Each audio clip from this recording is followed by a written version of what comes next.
Tere kena hommikut, jalgpallisõbrad! Oleme tagasi uute ja värskete jalkauudistega. Enne aga räägiks asjaolust, et mõned päevad tagasi startis meil naiste MM. Seega mõtlesime küsida teilt, kallid vaatajad, et kuidas teie üldse suhtute naiste jalgpalli. Kas vaatate vastalanud MM-i mänge? Kas naiste mängud on teie jaoks huvitavad või pigem jäävad lahjaks? Võite julgelt oma arvamust meiega kommentaariumis jagada. Aga nüüd edasi vuti uudiste juurde. Eesti meeste jalgpallikoondis langes FIFA maailma edetabelis 1 koha võrra ning asub nüüd 111. positsioonil. Tabeli esikümnes muudatusi ei toimunud. Selle moodustavad endiselt paremusjärjekorras Argentiina, Prantsusmaa, Brasiilia, Inglismaa, Belgia, Horvaatia, Holland, Itaalia, Portugal ja Hispaania. Manchester United võitis USA's New Jersey's peetud sõpruskohtumises Londoni Arsenali tulemusega 2-0.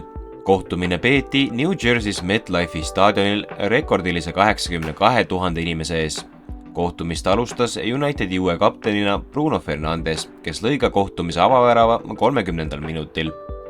Unitedi teise tabamuse eest kandis hoolt Jadon Sancho, kes lõi 37. minutil võimsa löögi ristnurka.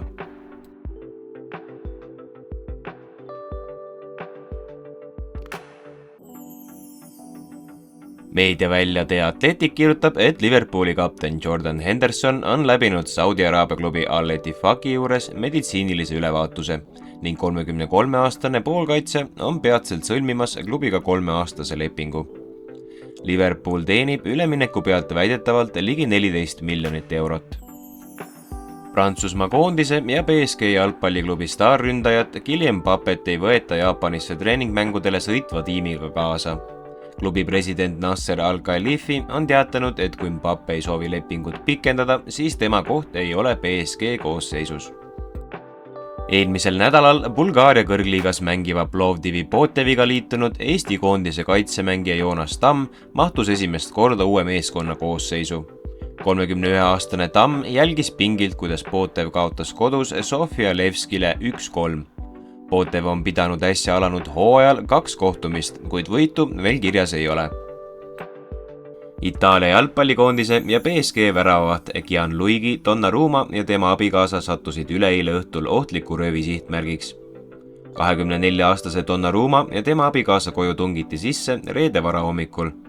Prantsusmaa meedia sõnul lõhkusid röövlid ukse, tungisid tuppa ning sidusid paari kinni.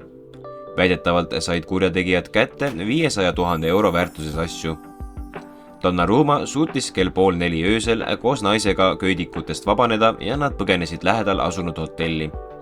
Hiljem viidi šokis paar hotellist haiglasse.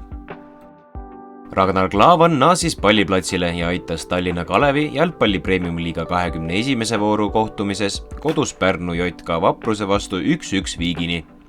90 minutit mänginud Klavan andis seejuures Kalevi 48 minuti tabamusele resultatiivse söödu. Värava sai kirja 18-aastane Taavi Jürisoo. Kalevi eduseis püsis 80. minutini, mil Sander Kapper seisu viigistas. Kas olite Raku debüütmängu Kalevi eest platsil ka vaatamas? Kuidas saite Ragnari esitlusega üle pika aja Premium-liigas rahule? Jagage oma arvamust kommentaariumis.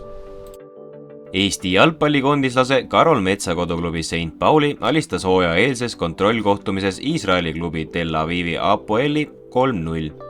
Saksamaa esiliigas palliva St. Pauli särgis tegi kõik 90 minutit kaasa ka Mets. St. Pauli on pidanud nüüd 4 kontrollkohtumist. Mets on teinud kaasa neist 2 ja mänginud mõlemas 90 minutit. St. Pauli on võitnud kõik 4 mängu väravate vahega 15-1. 2 perioodil kokku 8,5 hooaega Marseille's veetnud ründab poolkaitsja Dmitri Payet lahkus klubist. Poolte kokkuleppel lõpetati leping, mis oleks pidanud kehtima veel 1 aasta. Endine Prantsusmaa koondislane Payet pidas Marseille's särgis 236 mängu, lõi 78 väravat ning andis 95 resultatiivset söötu. Ühtki tiitlit ta klubiga aga kahjuks ei võitnud.